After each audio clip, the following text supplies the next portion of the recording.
everybody, David Parsons here with a quick preview of what's going on our Patreon this week. We've got Danny Bessner and Courtney Rawlings talking about the film Clueless with me, and this little section is a little bit about us considering the role of consumerism. I thought both Courtney and Danny had some really interesting points here. So if you want to hear the rest of the episode, go to patreon.com/nostalgiatrap.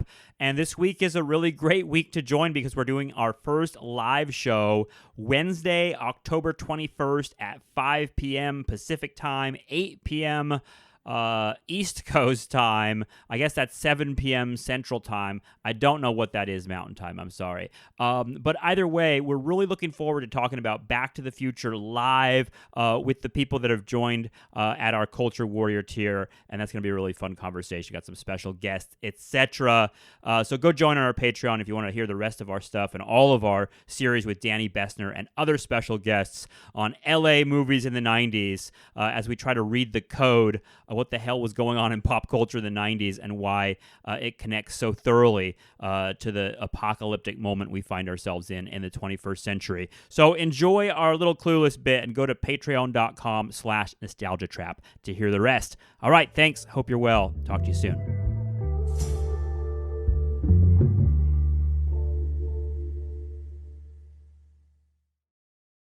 Yeah, 100%. And this is kind of what I was gesturing towards earlier with the like prep Plaid versus Seattle Plaid. I mean this in like the most straightforward way possible. The 90s is really about consumerism and anti-consumerism. And that is the politics, right? So when I don't think, Cher's supposed to be so vapid, right? That's why she has that, that's why you can always hear her thoughts. What is that called? Whatever. So you can like see her as a full person. You can like hear her being a full person, right? You're supposed to know, oh, this is a thoughtful woman. She has all the tools to be smart, right? She uses these kind of big words in complex ways because she goes to, quote, a good school. But sometimes incorrectly as well. But like it's there. It's dialectic. She uses the big words, but oftentimes incorrectly. But I agree. She clearly has the capacity from the very beginning. And she's teaching Ty the big words. Funny. She teaches Ty the big words as well. Yeah, I didn't pick up on that. Now I'm thinking about that. She uses she actually has like quite a vocabulary, Cher.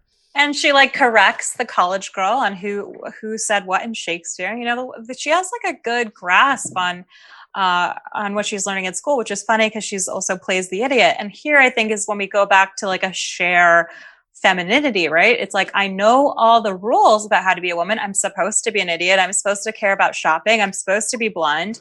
I'm supposed to, wear this white virginal outfit, but make sure it's slutty because it's 1995.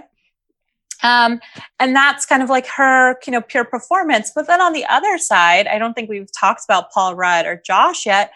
He's like this, like, I'm college educated. I'm denying like consumerism. There's more to life than looking your part.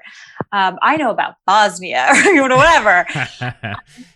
And of course, like as we get towards the end of the movie, these kind of two opposing forces end up being nothing at all, right? When she becomes more insightful, it's not like she changes from she becomes less of a consumer. She just becomes, like a conscious consumer. A conscious consumer. Yeah. Literally, like Starbucks, like giving the dollar at the end of your coffee to save the Haitians. I think that's the exact politics that Clueless endorses. And that's, I hadn't thought of it that way, but that's right. Essentially, Cher's arc is from non-conscious to conscious consumer.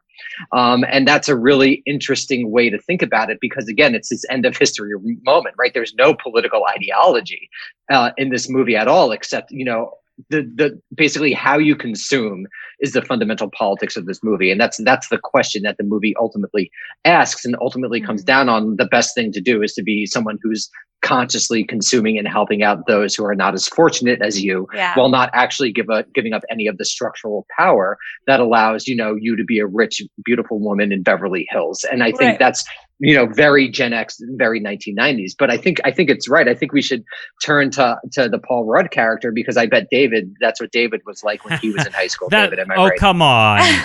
Yeah. I just want to restate something because I think Danny's right, but I think it's less like conscious consumer, now that I'm thinking about it, it's like she doesn't realize she's wealthy, or maybe this is just a rephrasing.